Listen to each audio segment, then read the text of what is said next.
An interactive exhibit is shedding light on the roots of housing and lending discrimination in Indianapolis. The display at the University of Indianapolis also highlights the new forms of overt and covert discrimination.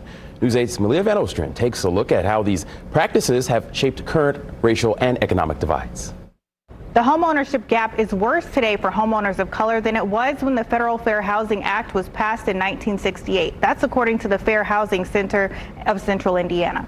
In Marion County, the black-white homeownership gap is 31%. Indiana had 1,313 fair housing complaints between 2019 and 2023. 224 of them were in Marion County. Disability, race, and sex account for the most common allegations. People assume, okay, we did that, right? Housing discrimination is done. Everybody should have access to homes now. But that isn't true because there is so much discrimination that happens. Wen says many of the housing deeds for older homes still have racial covenants in them to this day. UIndy's exhibit showcases a redlining map from 1937. Although redlining is illegal, Wen says that many of the neighborhoods labeled red in the old map see other issues that point to disparities. Places that may have more air pollution or higher poverty levels, lower rates of home ownership. Forms of modern discrimination include reverse redlining, appraisal discrimination, reverse mortgages, eviction and foreclosure disparities, as well as sales, lending, and insurance discrimination.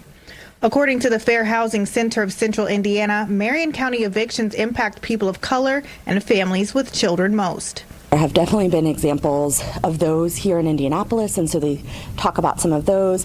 Indianapolis has very high eviction rates relative to the national average, as well as some other cities in Indiana. One of the biggest challenges housing faces is the reliance on AI and using algorithms for lending and rentals. All of the information, right, that's being fed in is coming from a society that has these inequalities, that has racism present in it, and so it's actually being built into the algorithms. The Fair Housing Act was last amended in 1988.